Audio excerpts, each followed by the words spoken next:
Hello. हा बोल ना. मला पार्टी द्यायची. हा नक्कीच ना. आता तू एवढी बाजी मारलेली म्हणले कुठं भेटला तर कुठं जॉईनिंग झालंय? नाशिकला झाला रे.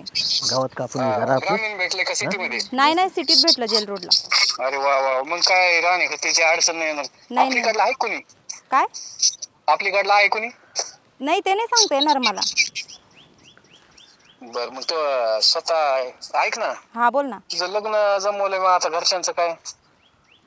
अरे ते आता लग्न नाही करायचं मला 2 वर्ष. मी त्यांना जमवलेलं तू तो होकार दिला नाही घरच्यांनी? नाही मला म्हणजे मी घरच्यांचे परस्पर त्यांना कॉल केला आणि सांगितलं मला लग्न नाही करायचं अजून 2 वर्ष. अरे बापरे. मग ऐक ना पार्टी द्यायची आपण संध्याकाळी भेट मला आपण 5 वाजता कुठेतरी पार्टी दे मला. नक्की येतो का? हा मग बरं ये मग. येऊ का? हो बाई. झालं का बाई फोनवर बोलून? हा तुम्ही कधी आले? कधी आलो म्हणजे मागच होतो आम्ही. काय पटतं का तुला हे? काय म्हणजे हे बघ पूजा, तू शिक्षण जरी जास्त केलं असले, एवढं सगळं चांगलं मिळवलं असले तरी असं चुकीचं वागून तुझं नाव खराब करून घेऊ नको. मी काय चुकीचं वागले अण्णा? काय चुकीचं वागलं म्हणजे? अगं ज्या मुलासोबत तुझं लग्न ठरलं होतं ते का मोडती तू? मग आता लग्न करून काय करू लगेच? आताशी कुठे जॉब लागला मला? अगं पण विषय तो नाहीये. तू आधी लग्नाला होकार दिला होता की नाही? तिला विचारूनच केलं होतं आपण सगळं. हा सगळं तुझ्या म्हणण्याप्रमाणे केलंय ना आपण. आता फोन लावून सांगितलं तर तुला त्या मुलामध्ये खराबी काय ते सांग. मुलात काहीच कमी नाही ना पण मला आत्ताच लग्न नाही करायचं. अगं पण अडचण काय आहे? मुलगा चांगला आहे, त्याच्या घरचे पण चांगले आहेत, काय तर सगळं पसंत आहे एकमेकांना. आणि शिवाय तो मुलगा काय म्हणला, लग्नानंतर तुला जे करायचंय ते सुद्धा करू दे, नोकरी म्हणा काय करायचंय ते. पण नाना आता तुम्हीच सांगा ना, मी क्लास 2 ऑफिसर आहे. मला तहसीलदार म्हणजे वरच्या लेवलचा पाहिजे ना मुलगा. तो शेतकरी आहे. हे बघ, शेतकरी जरी असला तरी तो चांगला सधन शेतकरी आहे, बागायतदार आहे चांगला. त्याच्यात काय कमी आहे? बरं असं पण नाही, त्यांनी जिद्दीने शेती केलेली आहे आणि चांगलं उत्पन्न पण काढून दाखवलेलं आहे. आज जरी तू ऑफिसर झालेली असली, तुझं स्वप्न असं आहे ना की तू क्लास 2 ऑफिसर आहे पण त्याच्या वरच्या पोस्टचा नवरा भेटावा, क्लास 1 ऑफिसर भेटावा, एखादा तहसीलदार. तसं नाही चालत बाळा. पण नाना तर उद्या माझे मित्रमैत्रीण काय म्हणतील मला? हे बघ, मित्रमैत्रीण काय म्हणतील तो विषय नाही आहे. विषय हा आहे की आपण शब्द दिलेला आहे आणि लग्न हे तुमची पसंती असती. अशी तुझी पसंती फिरायला लागल्यावर काय करायचं आम्ही?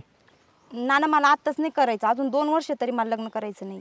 हे बघ, हा मनातला विचार आहे तुझ्या, हा सगळ्यात हलकट आणि नालायक विचार आहे. हा काढून टाक. तुमचंच लाड आहे. तू मला सांग, हे बघ, आज ती लोक आपल्यापेक्षा कितीतरी मोठे शेतकरी आहेत, मोठे बागायतदार आहे. आपली परिस्थिती गरीब असताना सुद्धा ते लग्नाला तयार झाले की नाही?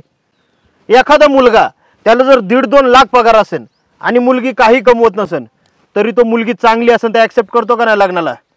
मग आज तुम्ही का नाही तयार होत लग्नासाठी? कारण ना थोडंफार ॲडजस्ट पोरासाठी. पण मॅच पण व्हायला पाहिजे ना. काय मॅच व्हायला पाहिजे? आज तू नशिबाने किंवा तुझ्या मेहनतीने झाली असली ऑफिसर तरी लग्न तुझं त्याच्याशी जमलंय का नाही? तो शब्द मोडती का तू? त्या मुलाची काय चूक आहे ह्याच्यात? त्यांनी फोन लावून सांगितले, अजून विचार नाही पूस नाही काय सुद्धा नाही पुरलं काय. म्हणजे एखाद्या मुलांनी तुम्ही चांगले असताना तर थोडंफार कमी जास्तपणा घेतला तर ते चालतंय, पण तुम्ही कोणासाठी कमी जास्त का घ्यायला तयार नाही का बरं? असं घ्या ना थोडं कमीपणा. हे बघा, आज तुम्ही झालाय अधिकारी झालाय, नीती साफ पाहिजे तुमची, नाही तर तुमच्या पदाला आणि अधिकारपणाला कोणी विचारणार नाही. अशी नीती सोडू नको तू. ठीक आहे नाना, तुम्ही एवढं सांगताय तर तयार आहे मी लग्नाला. आणि खरंच चुकलं माझं, मी त्यांना पण फोन नव्हता करायला पाहिजे. हे बघ, विषय फोन करण्याचा किंवा मी सांगतोय म्हणून नाही, विषय तुझ्या वागण्याचा आहे. आज तो अधिकारी झाली, तुझ्या हातात कायदे येणार, अधिकार येणार, आणि तुम्ही जर अशी बुद्धी सोडून वागायला लागली तर कसं व्हायचं? हे बघ, त्यांना काय बोलायचं ना ते मी बोलतो. त्यांना समजून सांगतो की बाबा मुलीला पुढे नोकरी करायची होती, त्यामुळे तिला वाटलं तुम्ही करून देताय नाही देताय म्हणून तिने नकार दिला. पण असं बदलू नको मन तुझं. नाही, मुलगा चांगला आहे तो, आणि आज तू योगायोगाने मोठी अधिकारी झाली म्हणून तुझ्यापेक्षा खालच्याला विसरून चालत नाही. किती झालं ना तरी त्यांनी कमीपणात आपल्याला साथ दिलेली आहे, एवढं लक्षात ठेव. चुकलं नाना माझं. हा, आणि अशा चुका परत करू नका. काय असेल ते बोलतो आम्ही परत त्याच्याशी. बोलतो आम्ही फोन लावून त्यांना सांगतो. चला घरी. चला चला आता.